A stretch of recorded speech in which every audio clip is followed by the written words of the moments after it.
Ok, esta charla se llama Management 3.0. Para reinventar organizaciones necesitamos reinventar a los líderes. Y la he titulado así porque justamente en el proceso que he recorrido personalmente con el tema del management, de la agilidad, me he encontrado con que uno de los principales impedimentos que solemos encontrar es que los líderes no están totalmente alineados con lo que se espera de un equipo ágil o de una organización ágil.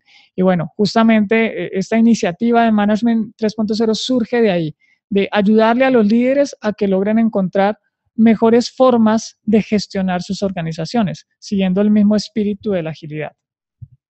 Bueno, mi nombre es Luis Mulato y yo hoy me defino como una especie de hacker organizacional. ¿Por qué hacker? Me identifico con esa palabra y mi expectativa es que formemos muchos hackers organizacionales, porque un hacker es la persona que entra a un sistema y es capaz de detectar sus vulnerabilidades y aprovecharse de esas vulnerabilidades para hacer algo. Bueno, ya de ahí viene el tema de los hackers éticos y los hackers no éticos, ¿no? Dependiendo de qué hagan ustedes con esa información, pues se definirá si son hackers éticos o no éticos. Evidentemente, desde la agilidad, pues propendemos porque el hacking que hagamos sea ético, basado en principios y valores, buscando el bienestar de las personas. Muy bien. Y quisiera arrancar con esta charla hablando un poco de por qué se presenta históricamente esto del Management 3.0.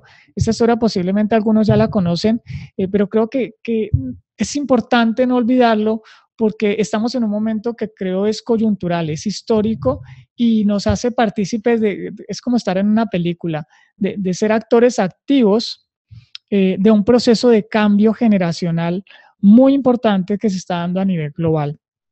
Y creo que es importante recorrer la historia un poco para evitar repetirla. Y bueno, todo esto parte del Management 1.0, porque si hay un Management 3.0 es porque hay un 1.0 y un 2.0. El 1.0 tiene que como característica que nace de la línea de producción, ejemplificada magistralmente por Henry Ford, quien logró desarrollar algo que se llamaba una fábrica. Hoy en día estamos muy acostumbrados al término, pero hace unos años ese era un término bastante raro. Una fábrica donde por un lado entraban insumos y por otro lado salían productos. En este caso salían carros. Entonces es importante entender eso porque la metáfora que está detrás del Management 1.0 es que la empresa es una máquina. Y cuando tú tienes esa metáfora, es muy poderoso la energía que eso genera. Las partes de la máquina son partes intercambiables. ¿Eso qué significa? Que si a una máquina se le daña un repuesto o algún elemento, pues básicamente se reemplaza por otro que haga lo mismo. Y eso, en términos generales, para la época en la que estaba viviendo Henry Ford, funcionaba relativamente bien, dado que era un contexto también relativamente estable, sin mucha competencia alrededor. En el Management 2.0, pues seguimos conservando esa misma metáfora de la máquina, solo que ahí ya empezamos a pensar que las personas son importantes, de hecho son el activo más valioso dentro de una organización, pero seguimos conservando la misma jerarquía. En el Management 3.0 buscamos entonces cambiar la metáfora, cambiar la estructura de la organización, pensar la organización más como un ecosistema. A mí me gusta mucho compararlo con un bosque, porque justamente la naturaleza es una maestra muy, muy sabia que nos enseña cómo generar sistemas balanceados. Y justamente lo que buscamos con el Management 3.0 es balancear el sistema un poco más. Otro elemento que es importante entender acá es que históricamente estamos viviendo algo que se llama el tiempo del buca. El buca es un término acuñado por las fuerzas militares cuando entran a un territorio en guerra. Y son las condiciones que se dan cuando están en ese contexto.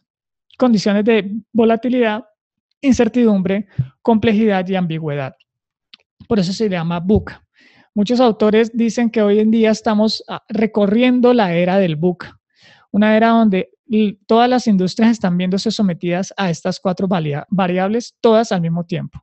Contextos volátiles, contextos de alta incertidumbre, donde no podemos predecir qué va a pasar mañana, contextos altamente complejos. Si lo miramos desde la perspectiva de los sistemas, pues cada vez es más complejo hacer software y eso pues lo podemos extrapolar a cualquier tipo de disciplina. Y si pensamos un poco que hoy en día casi que todo lo que se está manufacturando eventualmente llegará a ser un componente sensible de usarse con software, pues esa complejidad también se trasladará a muchos de los elementos de la vida cotidiana. Hoy en día ya es normal empezar a ver neveras con Wi-Fi, lavadoras con Wi-Fi, microondas con Wi-Fi. Y dices, wow, esto es una cosa bastante singular. Y ambigüedad, ¿qué significa? Es que hay cosas que a veces parecen buenas y a veces parecen malas. O sea, es como que pueden ser las dos cosas al mismo tiempo. Esto es lo que ha pasado, por ejemplo, con muchas elecciones de nuestros países. Justamente dos libros que les recomiendo que he encontrado acá sobre el VUCA es Get There Early y The VUCA Company, que buscan justamente identificar algunas características para navegar o surfear en tiempos del VUCA. ¿Y qué funciona hoy entonces? Pues venimos a este tipo de webinars porque normalmente trabajamos con contextos ágiles. Yo quisiera validar acá en esta sesión quiénes trabajan con metodologías ágiles. Hagamos una pequeña encuesta rápida. Por favor, a ver, miremos acá. A ver, contamos rápidamente. 1, 2, 3, 4, 5, 6, 7, 8, 9, 10.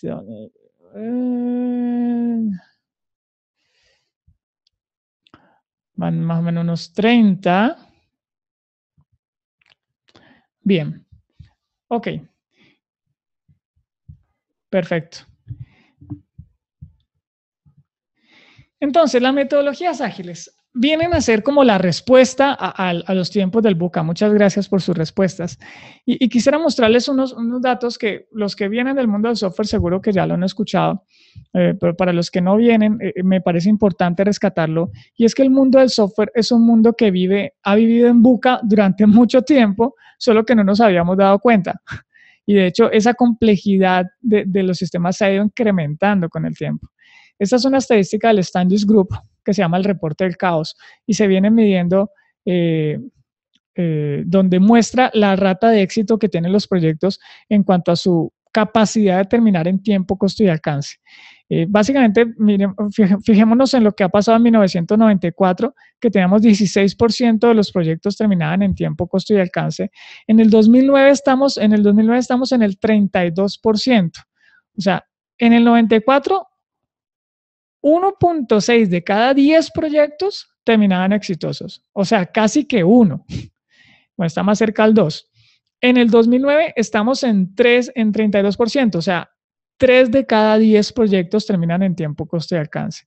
La agilidad ha llegado a subir ese rango, yo creería que a 4, especulando un poco con las cifras, ¿sí? Pero tampoco es que estemos en un contexto donde esto ya sea un problema solucionado. La agilidad ha venido a aportar a este contexto complejo, pero no ha sido una respuesta, digamos, absoluta. Lo que ha hecho es evidenciar los problemas. ¿Y por qué ha pasado esto? Porque el enfoque de la agilidad no está centrado en procesos como nos lo podrían haber presentado en el Management 2.0, sino que está enfocado en principios y valores. Y eso ha cambiado todo. Básicamente, esos principios y valores están enfocados a tener personas motivadas con interacciones de calidad, a tener productos que le den valor al usuario, pensando siempre, teniendo siempre como foco el valor al usuario, que le demos ese valor de forma temprana y frecuente, reduciendo el ciclo de feedback. Adaptarnos a los cambios alineados al crecimiento y al desarrollo del negocio. Y por último, a la colaboración intensa con el cliente. ¿Para qué? Para descubrir eso que es valioso juntos, para descubrir el valor juntos. Esa época donde el cliente le decía al proveedor, vea, yo necesito que usted me haga este producto y nos vemos en 6 meses, espero que me lo haga tal como yo quiero, pues yo creo que cada vez se ve más anacrónica, porque justamente lo que estamos viendo es que las iniciativas más exitosas en el mundo del emprendimiento nacen de estar en constante interacción con el usuario. Constante llega al nivel del detalle, o sea, qué botón estás oprimiendo, cómo lo estás haciendo, cómo estás interactuando con el sistema, cómo te está generando valor. Entonces, esto de colaboración con el cliente ha sido fundamental. Una estadística que viene el reporte de Orcados del 2012 compara un poco las metodologías tradicionales llamadas waterfall justamente con la agilidad. Y aquí es donde hay una diferencia bastante grande. En el waterfall solo el 14% de los proyectos terminan en tiempo, costo y alcance y en la agilidad el 42%. Estas estadísticas hay que tomarlas con pinzas porque vienen de empresas americanas. Incluso es posible que en nuestros contextos esas cifras puedan ser un poco menores. ¿Ok? Y entonces encontramos pues, las empresas que en principio la están haciendo bien. Se vuelven los referentes tecnológicos. Zappos, Amazon, Google, Facebook, Spotify, Netflix. Todas son empresas conocidas por la mayoría de nosotros y todas tienen algo en común. Son empresas de base tecnológica. Justamente estas empresas tienen unas características bien particulares.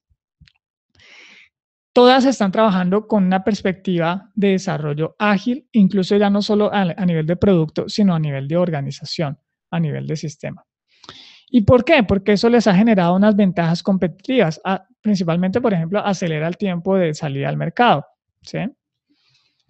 Y hoy en día hablamos de algo que se llama la transformación digital. Toda empresa se convertirá en una empresa de base tecnológica según ya varios gurús. Y justamente pues esto lo venimos viendo en la medida en que cada vez interactuamos más con dispositivos como los dispositivos móviles para todo, desde el despertador de la mañana, que ya se volvió obsoleto tener un despertador, todo viene incorporado con el celular, hasta las estufas con Wi-Fi. ¿Dónde está el problema ahora? Justamente, ¿dónde está el dolor ahora? Y aquí quisiera hacer una pequeña encuesta y quisiera preguntarles cuáles han sido sus principales problemas con las metodologías ágiles, porque si son tan maravillosas, pues bueno, pues simplemente vamos y las usamos y ya, se acabó el problema. Entonces, les voy a compartir una encuesta para que identifiquemos un poco cuál es la realidad que tenemos hoy con estas organizaciones. Bueno, en sus pantallas debe estar la encuesta. Quisiera que me confirmen si la están viendo por el chat. Si alguien me dice si está viendo la encuesta. Ok, pueden votar ahí mismo. Bien, perfecto, muchas gracias. Bien, aquí ya estamos haciendo la votación. Aquí yo estoy viendo en tiempo real, a ver si les puedo compartir en tiempo real. Es que sesgo la encuesta, entonces no. Voy a esperar que contesten. Pues se ve bien impactante cómo se van filtrando las respuestas. Ok, vamos a dar unos segundos más para que terminen de votar. Ok. Ya parece que están los últimos. Bien, 69, 70 personas de 100, 71. Tenemos 100 personas en el webinar. Bueno, esto ha roto todos los récords que hemos tenido en los webinars anteriores. Un buen motivo para volver a hacer otro más adelante. 78%, bueno, vamos a irnos con una muestra del 80, 79, listo, con el 80% cerramos, 80%, listo. Bien, vamos a mirar los resultados. Ok, compartir resultados. Quisiera que validaran si pueden ver los resultados, que me escriban en el chat que sí los pueden ver. Ok, perfecto. Bien, entonces miremos qué ha salido del grupo. El punto más importante dice, la resistencia ante el cambio. 58% de las personas dice que la resistencia ante el cambio es el principal factor. Bueno, esta cifra está bien simpática, bien interesante. Ya les voy a mostrar por qué. Voy a capturar esta pantalla porque me pareció fascinante lo que acaba de salir de acá. Ok. En segundo lugar tenemos, a ver, estamos 58, 35%, poner elementos ágiles en procesos no ágiles. Esa es otra de las principales causas. 27% disponibilidad de personas con las competencias necesarias. 26% falta de apoyo de los managers. 12% el equipo no quiere, 17% los clientes no quieren, 16% la complejidad del proyecto. Muy bien. Obviamente sabemos que hay varias opciones que no están en la encuesta, ¿sí? Pero más o menos nos da una idea de por dónde va la cosa. Entonces les quiero mostrar el resultado de la encuesta. A ver, vamos a ver, voy a decirle stop sharing. Les voy a mostrar el resultado de la encuesta que hicieron los señores de el Agile Survey de Version 1 y que comparen lo bien particular que es esto. No sé si se ve, en este momento estoy compartiendo también la encuesta en el chat. ¿La pueden ver en la pantalla? ¿La pueden ver la encuesta? El resultado de nuestra encuesta. ¿Se ve? No. Sí, no, sí, no. Estoy confundido. Ok, no se ve. Vale, entonces voy a ver si la puedo volver a compartir. Lo que pasa es que yo aquí no veo dónde la están viendo ustedes, entonces no se las puedo ubicar. Si miran, es bien particular que el 58% de ustedes, de las 100 personas que hay acá aproximadamente, de una muestra del 80%, recuerden, 58% dicen que la resistencia al cambio es el principal problema. Y si ustedes se fijan acá, tenemos resistencia al cambio 42%. 42%. Quise colocar solamente resistencia al cambio porque creo que está muy alineada con la parte de inhabilidad de cambiar la cultura de la organización, que para mí están muy relacionadas. Básicamente son dos primos hermanos. No quería sesgar la pregunta. Bien. Entonces observen que efectivamente no estamos hablando de nada diferente a lo que las encuestas del Version 1 están sacando. O sea, la resistencia al cambio es uno de los desafíos más grandes que tienen que enfrentar las organizaciones. ¿Y por qué se da eso? Porque justamente como venimos de un modelo 1.0 y 2.0, pues ahí la resistencia al cambio pues no era tan fundamental, porque estábamos basados en un paradigma de control. Si estamos en un paradigma de control, pues que haya resistencia al cambio, pues no nos preocupa mucho. Finalmente, pues la mentalidad de recursos intercambiables, pues los cambio y ya. Y como que si tienen resistencia, pues no me preocupo mucho y los cambio y listo.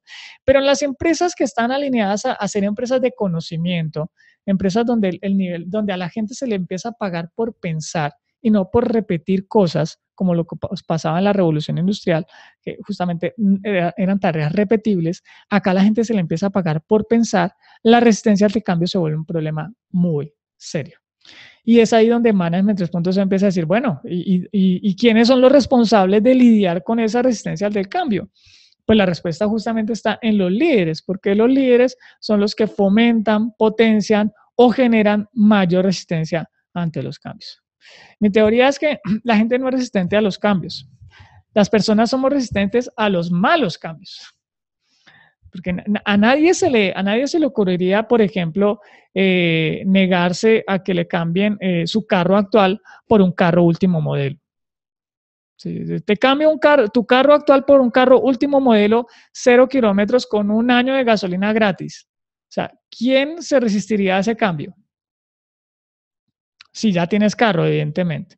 Sería muy difícil que una persona se negara a ese cambio. Entonces, el tema son qué tipo de cambios son los que estamos incorporando dentro de las organizaciones que hacen que las personas se resistan. Y vamos a entender un poco ahí cuál es la naturaleza de esos cambios. Ok.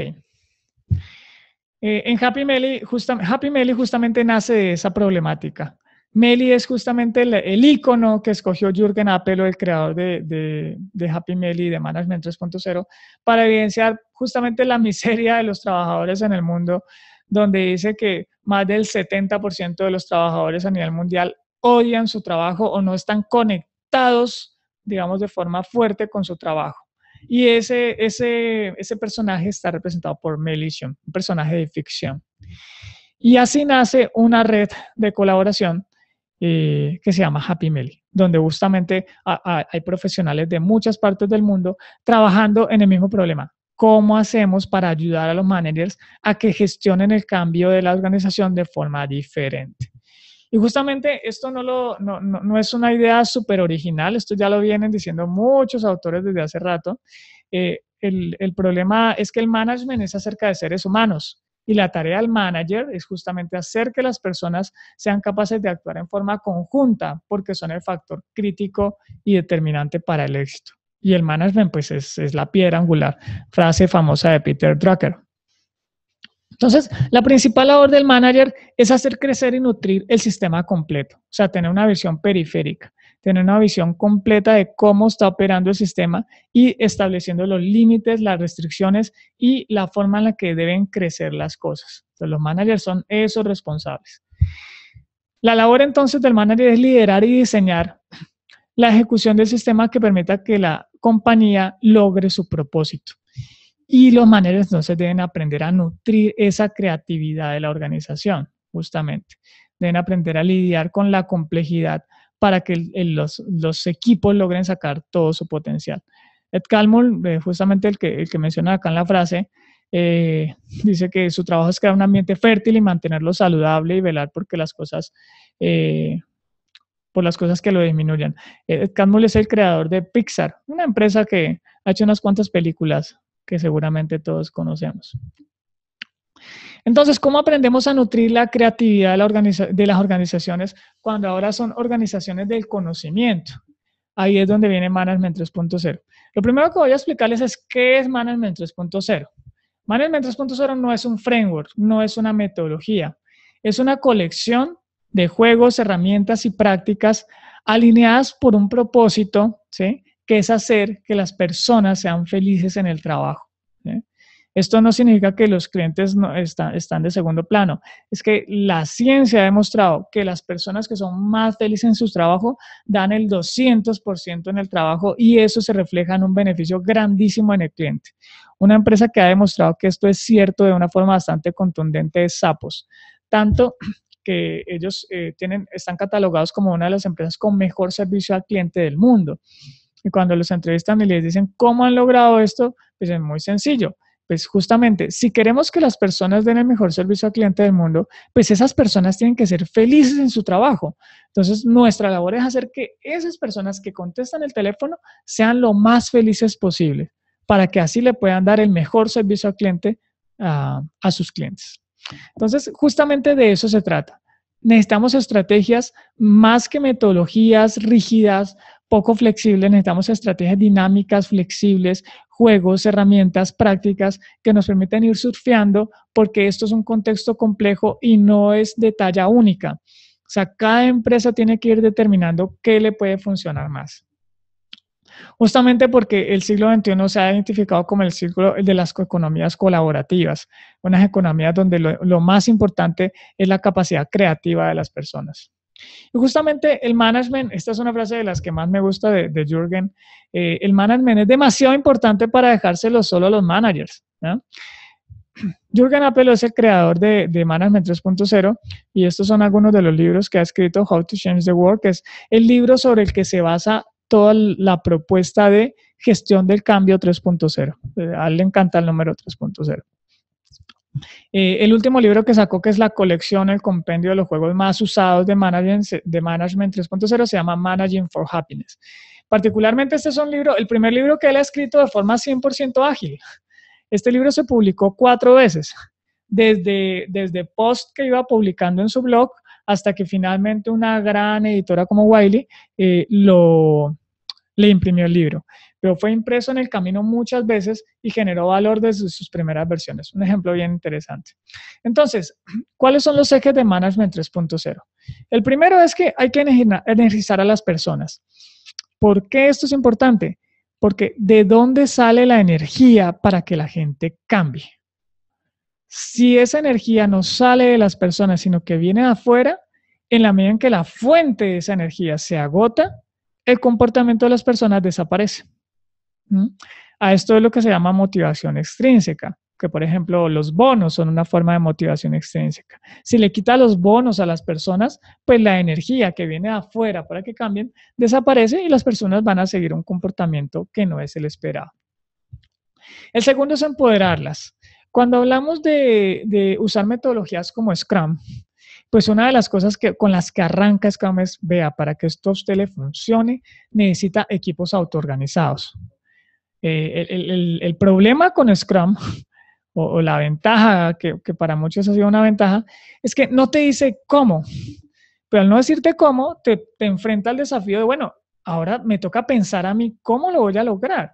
Entonces, eso de los equipos autoorganizados es como la cuadratura del círculo, porque recuerden que venimos de un modelo 1.0, 2.0, de una cultura de control, donde justamente empoderar a las personas se vuelve el diferencial. O sea, cuando queremos empoderar a las personas significa que una persona que tenía mucho control ahora va a tener menos control, pero va a tener la misma responsabilidad y la responsabilidad se va a empezar a distribuir dentro de todo el ecosistema. Entonces, para lograr esos equipos autoorganizados hay que empoderar a las personas, no hay otro camino. El siguiente es desarrollar las competencias. Lo vimos en la encuesta, ¿no? Ese era uno de los principales también, ¿no? Que las personas no tienen los skills para trabajar con metodologías ágiles.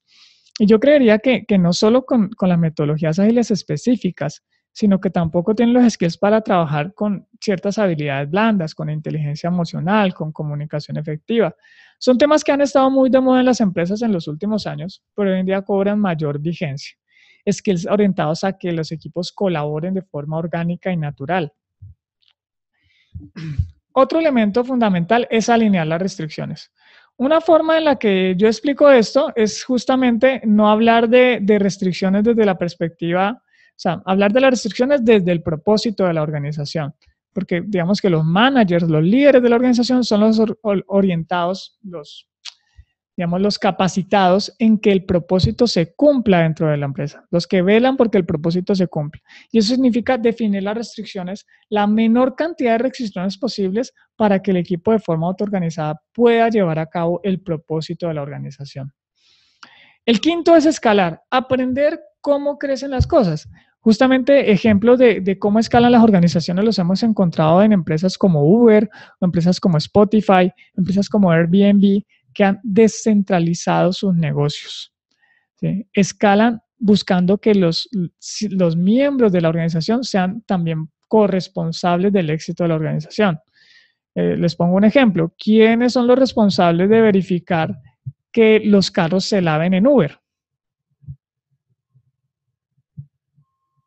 ¿Quién creen que es el responsable de que los carros se laven en Uber para que los pasajeros tengan carros limpios?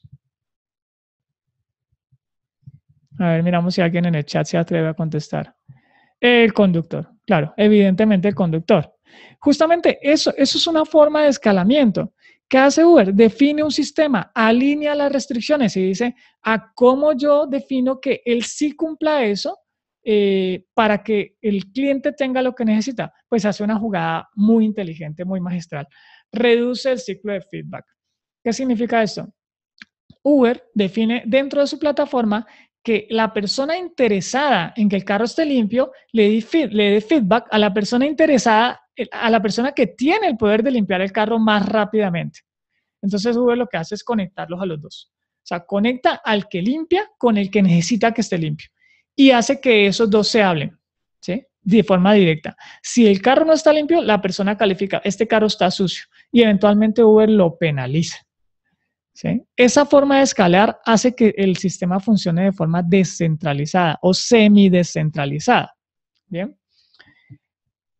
Claro, exactamente, sí, yo soy conductor. Josmar, muchas gracias. Bien, entonces miren cómo ahí hay un ejemplo de cómo se alinean límites, cómo se alinean restricciones de forma liviana, sobre todo con base tecnológica, y cómo se puede escalar y crecer de forma descentralizada o semidescentralizada. Y el siguiente es mejorar el todo. ¿Cómo hacemos para establecer dinámicas que nos permitan abordar las iniciativas de cambio desde la mejora continua? ¿Sí? Desde la mejora continua. Bien, vamos a adentrarnos un poquito más en cada uno de estos elementos para darle un poco más de información. Entonces, energizar a las personas. Justamente las personas son, ya lo dijimos, la parte más importante de una organización. Más allá del discurso del 2.0, donde se decía que las personas son el activo más importante, acá queremos que las personas sean el elemento vital, fundamental, que las personas sean felices dentro de la organización. O sea, va más allá de ser un activo. Por eso es muy importante que la gente sea feliz en su trabajo. ¿Sí? Este es un ejemplo de una de las prácticas que usamos en Management 3.0 que se llama el Kudo Wall, que nos permite generar un contexto de agradecimiento, porque justamente las prácticas que buscamos potenciar en Management 3.0 están orientadas a generarle valor a la organización desde los valores. O sea, ¿qué valor fomenta los kudos? Que básicamente son, para los que no lo conocen, son tan simple como tarjetas de agradecimiento que se dan entre pares. Ahora les voy a explicar algunas características claves para que puedan hacer kudos de forma efectiva. Entonces los pueden usar en una cartelera o los pueden usar en una caja. ¿Okay? A mí me gusta más el de la cartelera, más adelante les explico por qué. Y una parte clave del tema de energizar personas pasa por entender qué motiva a las personas.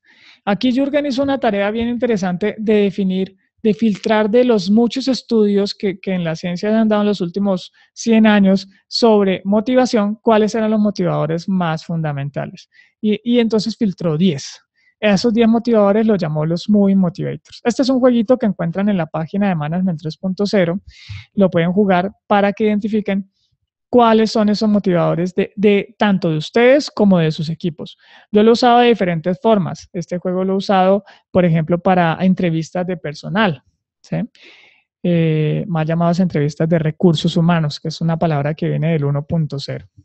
Entonces, el Moving Motivator es solo uno de los ejemplos que debemos empezar a trabajar, de las prácticas que debemos empezar a trabajar para identificar cuáles son mis motivadores, los motivadores de mi equipo, los motivadores de mi jefe, los motivadores de los equipos de mis equipos y así. El siguiente paso es empoderar, ya lo dijimos. Entonces, en el empoderamiento tenemos dos posturas, digamos, extremas. Está desde el dictador, que es el extremo del poder, hasta el anarquista. A mí no me digas nada de lo que tengo que hacer.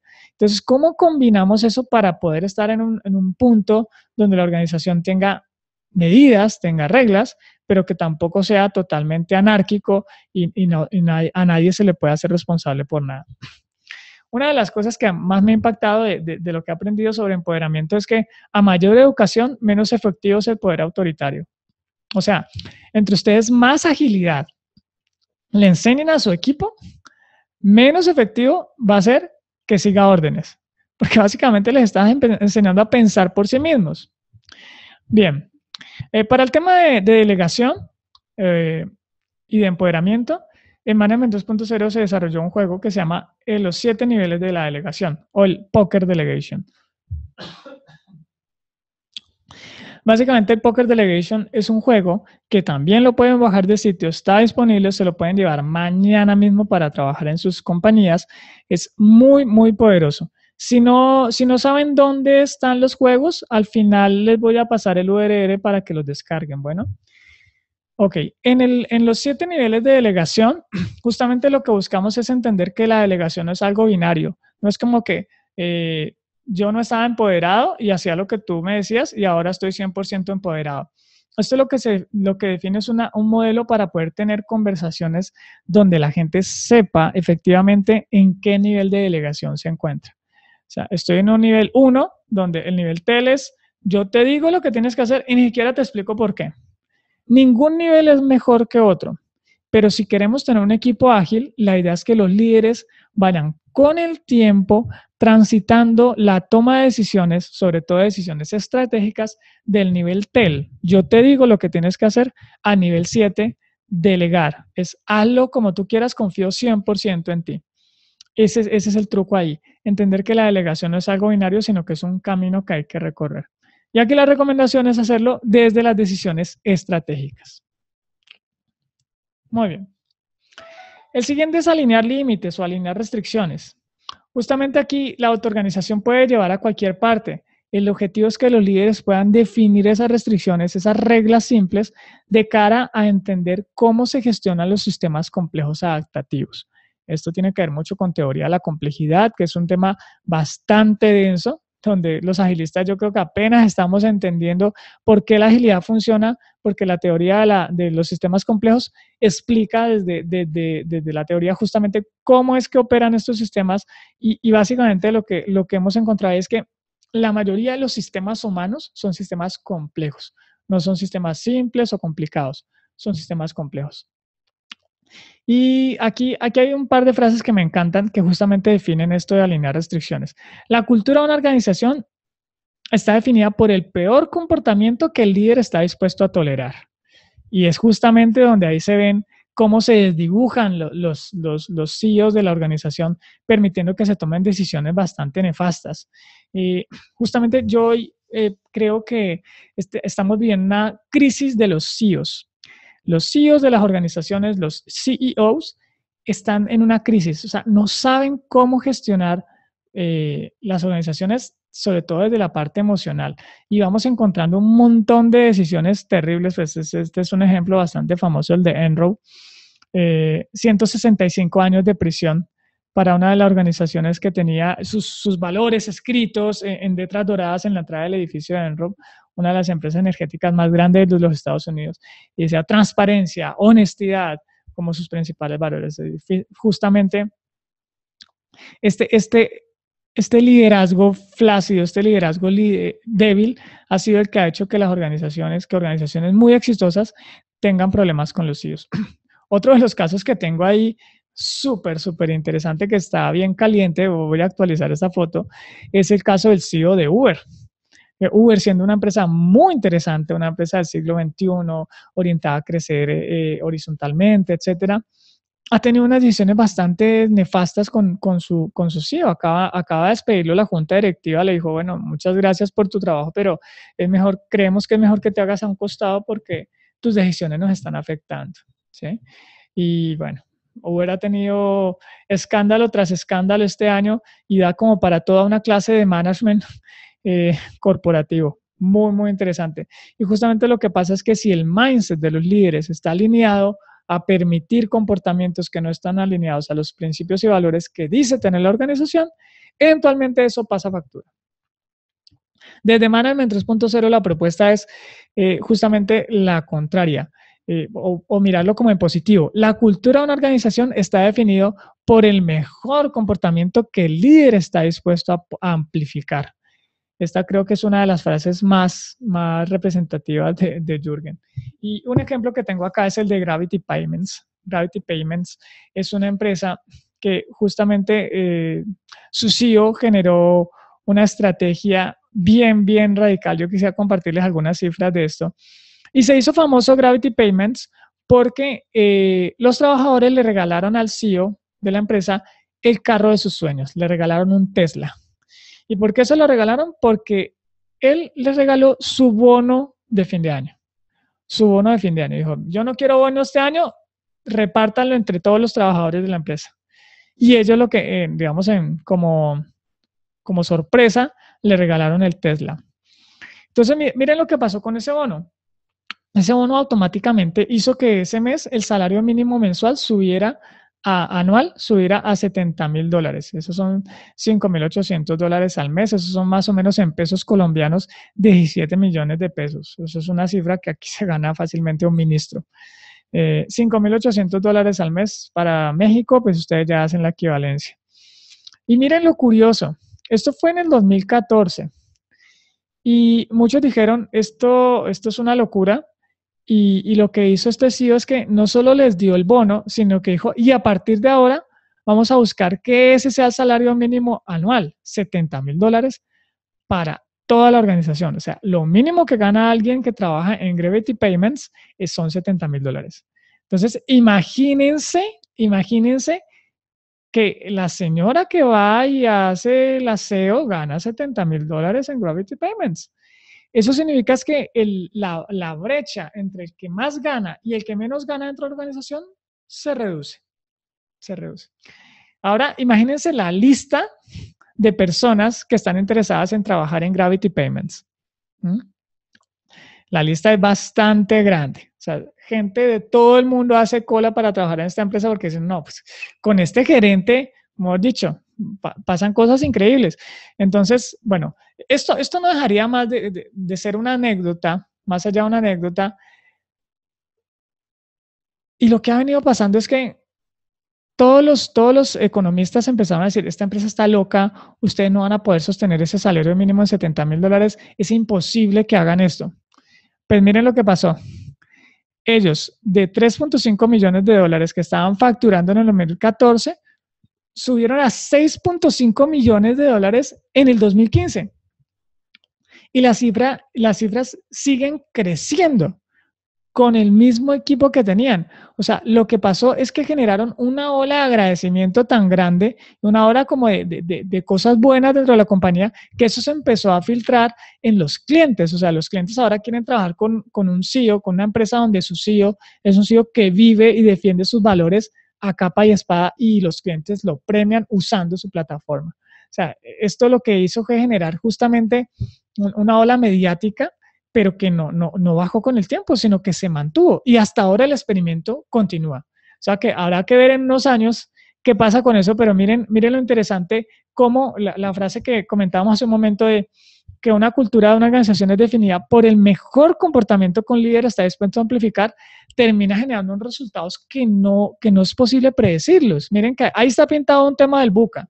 No es posible predecir que eso pase, pero hay CEOs que se arriesgan y hacen esto. Obviamente, ya la empresa facturaba 3.5 millones de dólares, o sea, no era una empresa pequeña. Pero justamente esto lo hemos podido ver en empresas pequeñas, medianas y grandes. O sea, no es un tema de dinero, es un tema de cómo potenciar eso para que las personas se sientan a gusto y tengan ganas de ir a trabajar al otro día.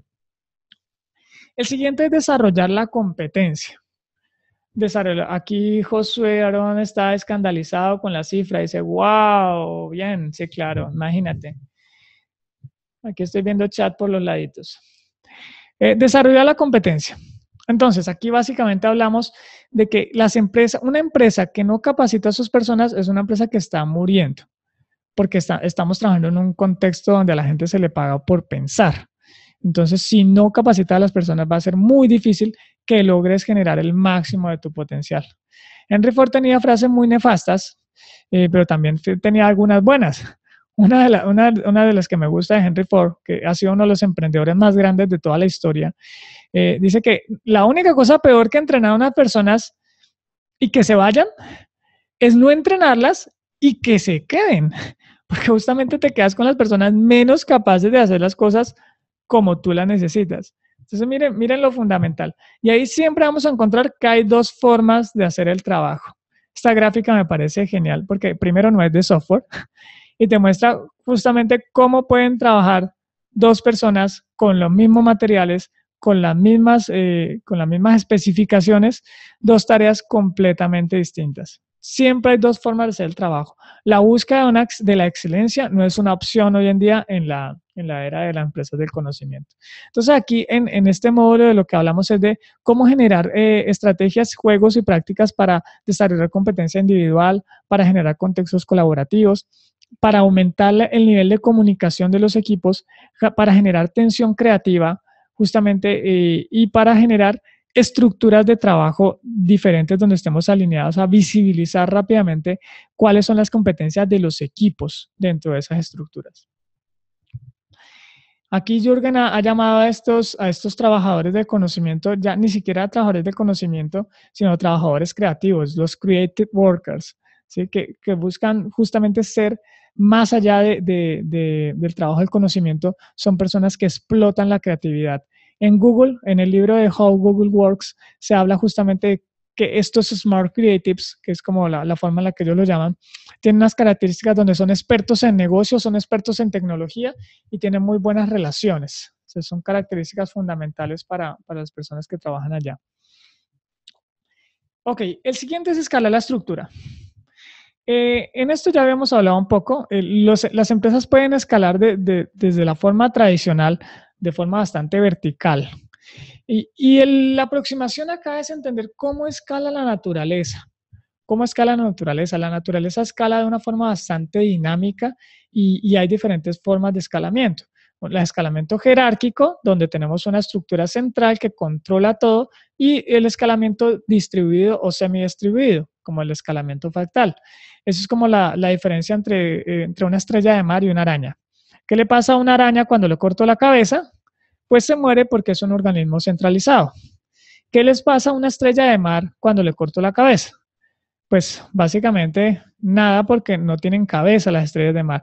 Las estrellas de mar son unidades que están autodefinidas o autocontenidas. O sea, a la estrella de mar que le cortaron le puedo cortar patas.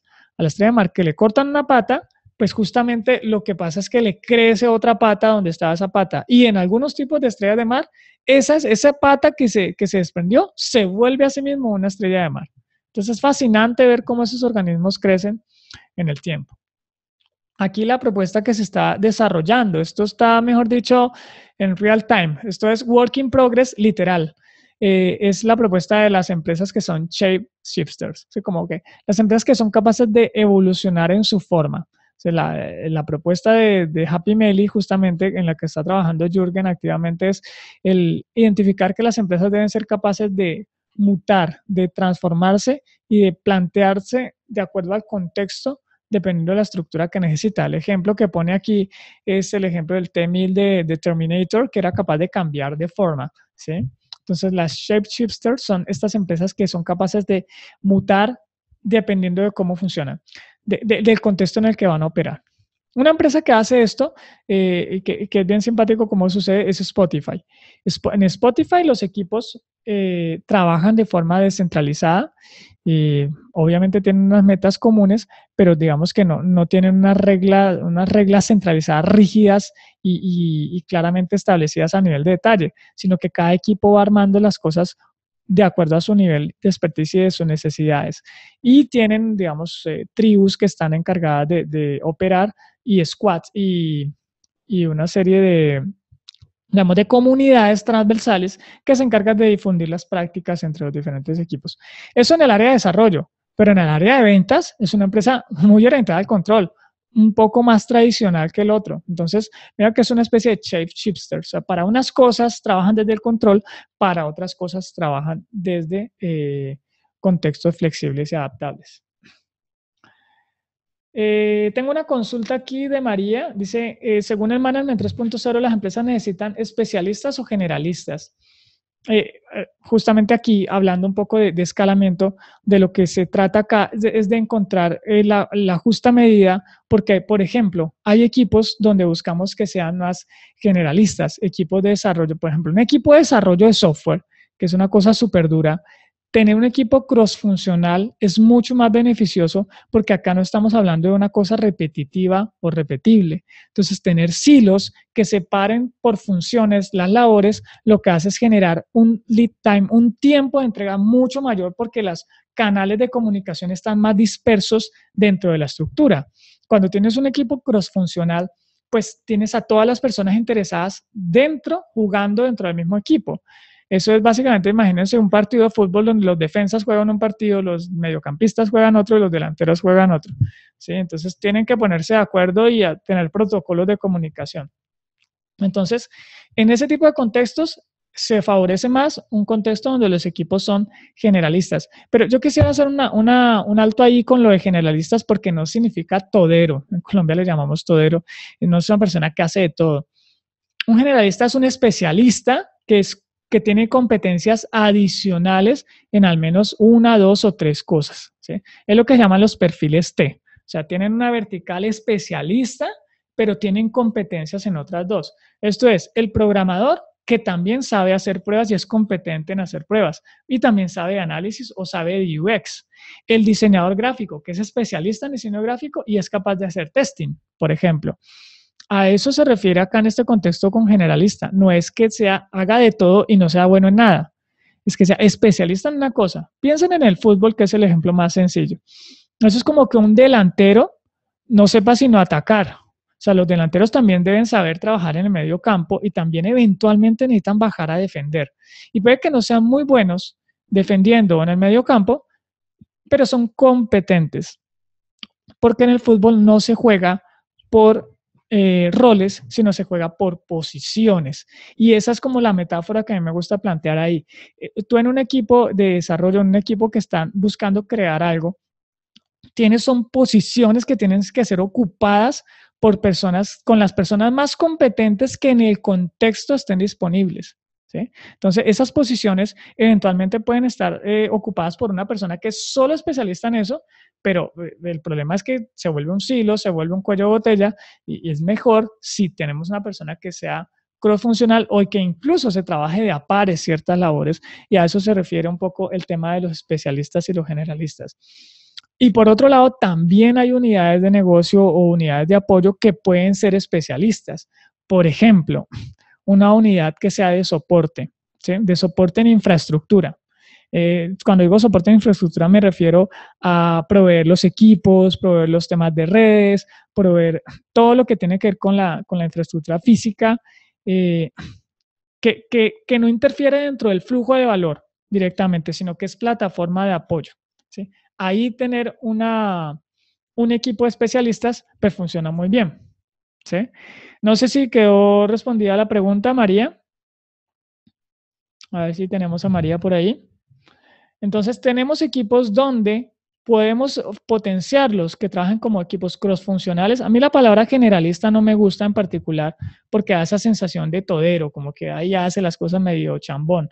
No, es un especialista que es competente en otras dos cosas, en al menos dos cosas, ¿sí?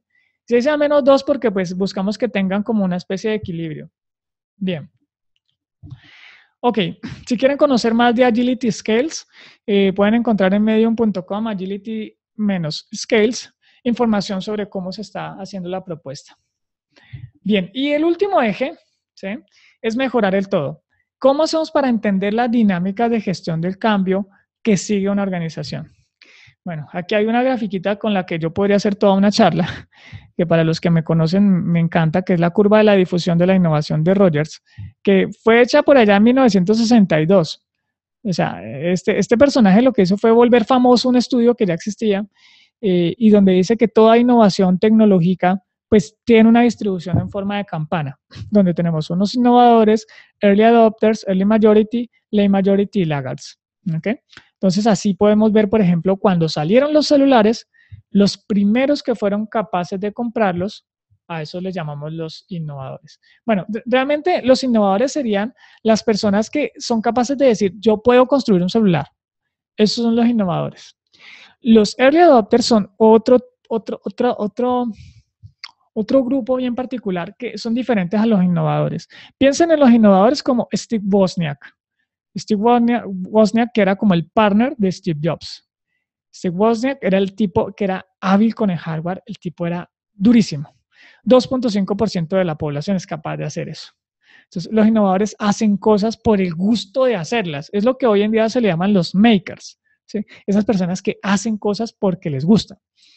El siguiente paso son los early adopters. En los early adopters encontramos una diferencia. Estos no son tanto los que hacen, sino los que dicen, oiga, esta vaina tiene un potencial tremendo y tienen una visión súper fuerte de cómo esto puede potenciar la organización de forma disruptiva. Ahí la palabra clave es que ellos buscan la disrupción.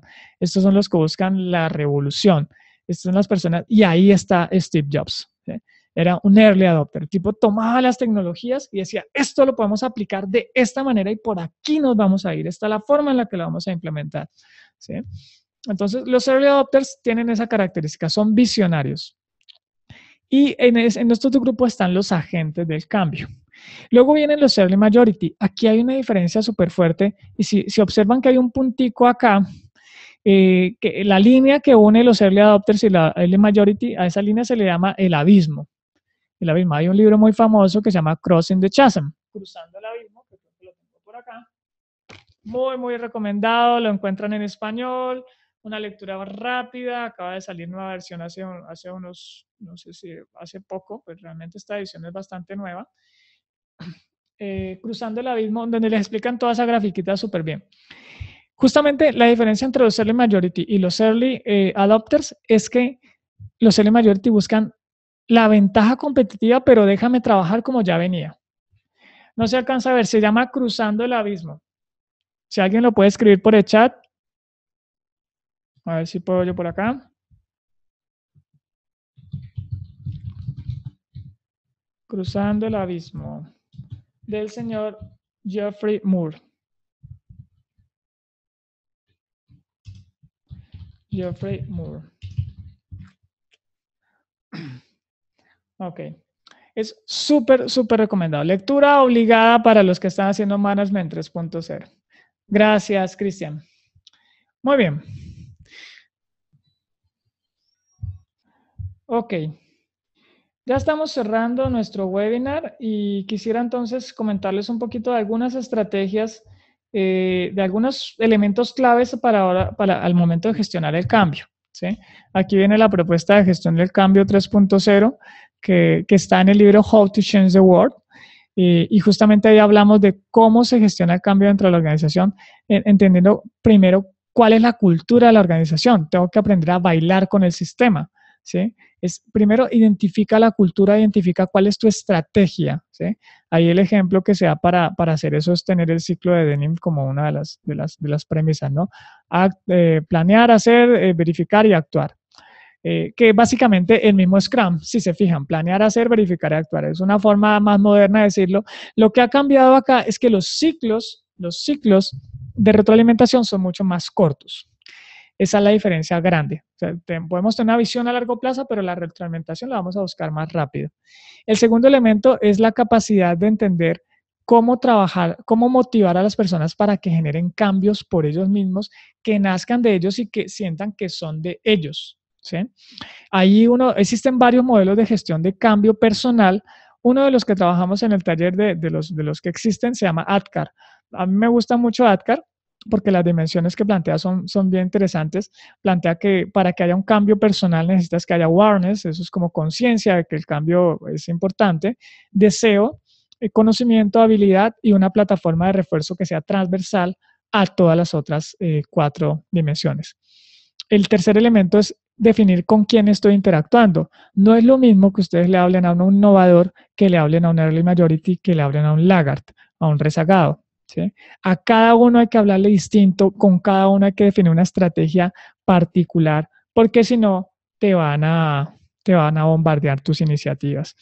A mí, por ejemplo, una de las cosas que me pasó durante varios años, duré 3 años entendiendo esta gráfica, 3 años viviendo en esta gráfica, solo que no la conocía, del 2007 al 2010, cuando hice mi primera empresa de software ágil, la primera empresa de software ágil que existió en Colombia, no vendí ningún proyecto de software ágil. Y la respuesta la encontré cuando vi esta gráfica, porque todos mis clientes estaban en el cuadrante de los late majority y los laggards. O sea que ellos no buscaban innovar, ellos buscaban que cuando ya estuviera estandarizada la cosa, le llegara ahí la innovación. Entonces no estaban interesados en ese tipo de innovación disruptiva y yo llegaba con cosas súper disruptivas que bueno, atemorizan mucho. Y el último punto es que hay que entender, hay que aprender a hackear la organización desde el ambiente, desde el entorno, desde la información, la identidad, los incentivos, la infraestructura, desde la creación de instituciones. Una institución, por ejemplo, es un grupo de lectura donde yo tengo a los equipos hablando sobre Scrum y la gente se reúne a hablar sobre metodologías ágiles, o una tribu que esté autoorganizada para hablar de Management 3.0 y se reúnan todos los viernes a almorzar. Sí, eso es una institución cuando se vuelve periódico, cuando hay un espacio físico que lo representa, cuando hay una rutina donde esas personas están apasionadas por un tema y desarrollan esas competencias de forma autónoma e independiente dentro de la organización. En particular, si no existen comunidades de práctica dentro de una organización, para mí es muy difícil que exista agilidad o que la agilidad sea sostenible. Porque la agilidad no se trata de aplicar metodologías, porque tú las aplicas y ¿qué? Ya las aplicaste y ya. El tema de la agilidad es desarrollar el mindset, la mentalidad para encontrar mejores formas de hacer las cosas. Y este es un proceso que no para cuando aprendiste Scrum, empieza cuando aprendiste Scrum. Y con las retrospectivas de Scrum empiezas a entender que tienes que estar en una continua reflexión de cómo puedo hacer yo mejor mi trabajo, con qué práctica lo puedo hacer, cómo puedo mejorar esta reunión, cómo puedo mejorar esta entrega, cómo puedo mejorar este código, cómo puedo mejorar esta entrevista que le estoy haciendo al cliente, cómo puedo mejorar la comunicación con mis clientes. O sea, todas esas preguntas son las que constantemente hay que hacerse. Entonces, si no hay comunidades de práctica, pues es muy difícil. La clave acá es experimentar rápido y barato. Genera experimentos. Es por eso que ya después de un tiempo de estar trabajando con Management 3.0, a ver si lo tengo por acá a la mano, encontré este librito dentro de la red de temas que estaban trabajando en Happy Meal, que se llama Lean Change Management, de un señor que se llama Jason Little. Ahorita se los vamos a escribir también por el chat. Y justamente para mí ese es el complemento perfecto a Management 3.0, porque en Management están los ejes, los temas, los juegos y la cosa, pero unas cosas que yo digo, esto funciona, pero como que la gente se queda con los juegos y ya, y como que usted juega una vez y ¿qué pasó? No, sí, a la gente le gustó, y la siguiente, no, pues sí, pero ya las cartas se me quedaron. Recuerden que el objetivo es hacer que esto sea sostenible en el tiempo. Entonces, ¿cómo hacemos eso? Experimentando. O sea, piensen en Lean Startup. ¿Cómo funciona Lean Startup? Pues estoy trabajando todo el tiempo en hacer experimentos, desarrollando funcionalidades nuevas para los usuarios y midiendo a ver si les gustó o no les gustó. Misma mentalidad, mismo pensamiento, dimensión diferente. En vez de pensar en producto, vamos a pensar en cultura. ¿Cómo hacemos eso? Hablando desde la cultura de la organización, definida como los comportamientos que están dispuestos a generar de forma voluntaria las personas dentro de la organización. Entonces aquí la clave es siempre aprender a experimentar en producto. Ahí está Lean Startup, User Experience, un montón de teoría alrededor de eso, súper bonita, pero también hay que empezar a hacerlo a nivel de la cultura.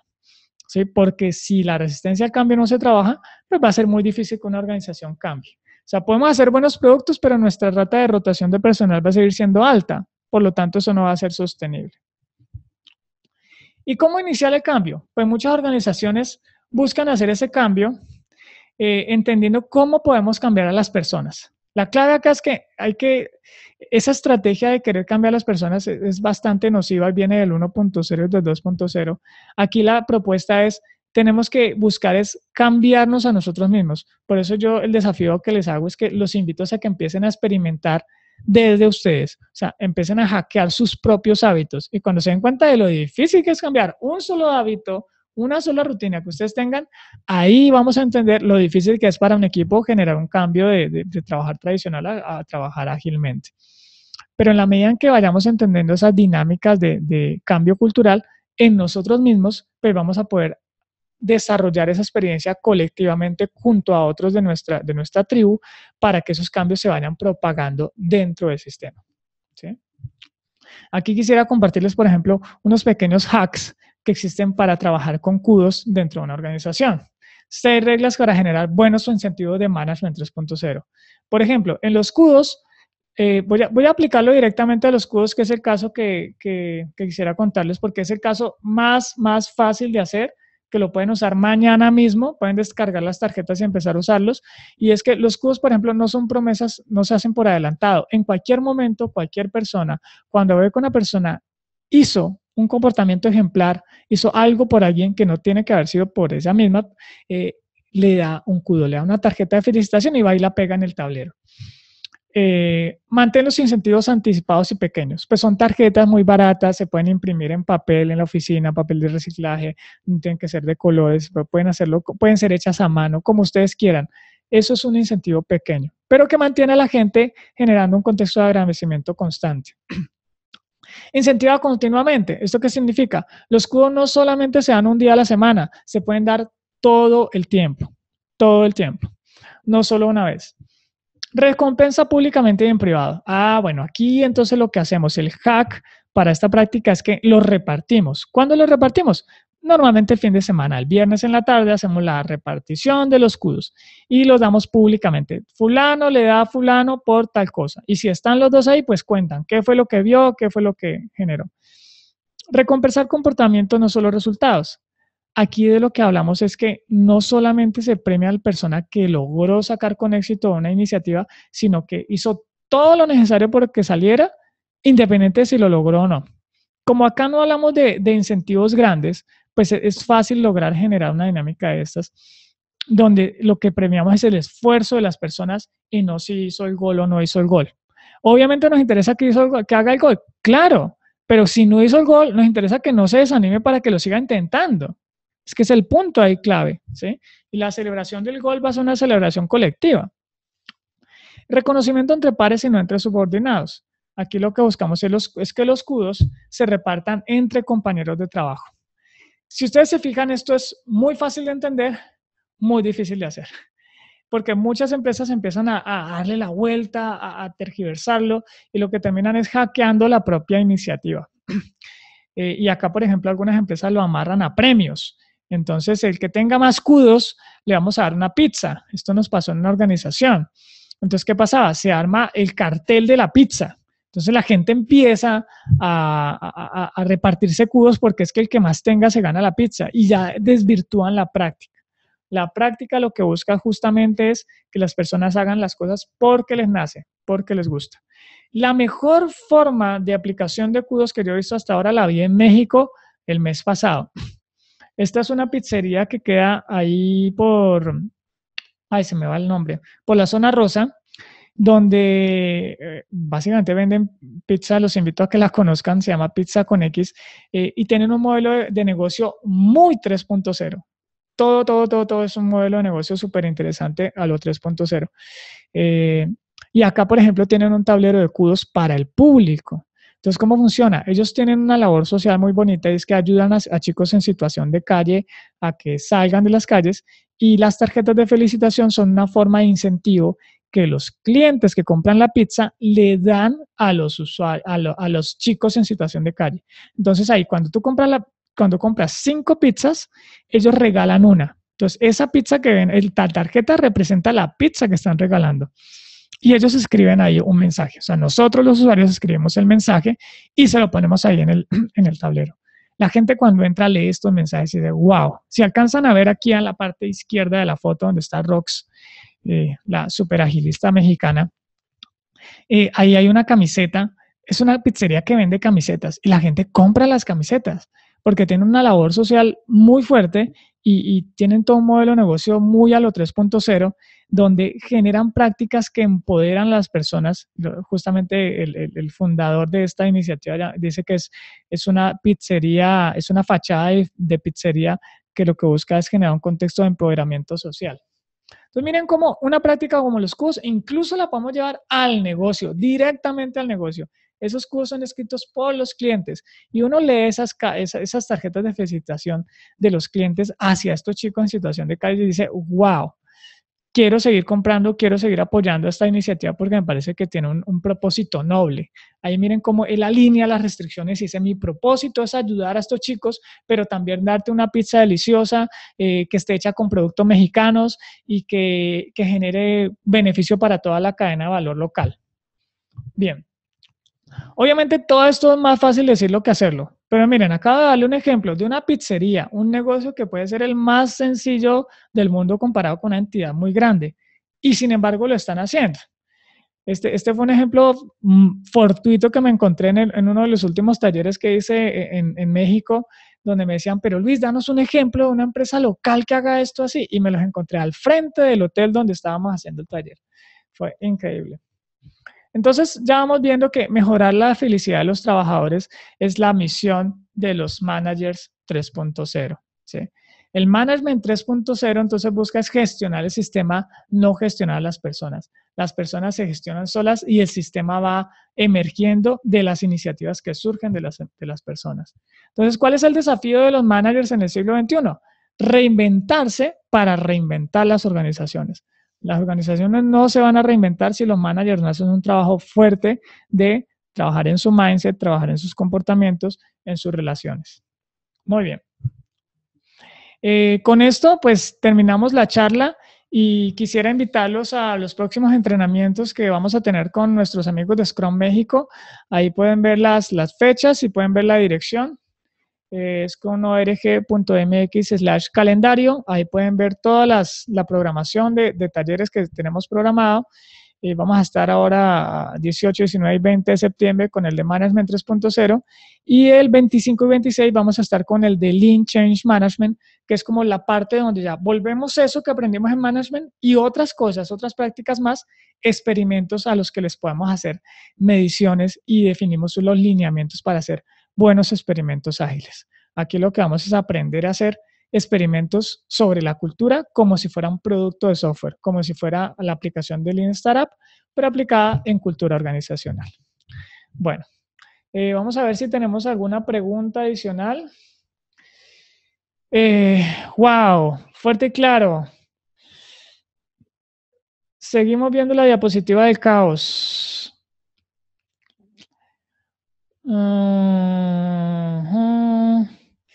Bueno, no tenemos más preguntas.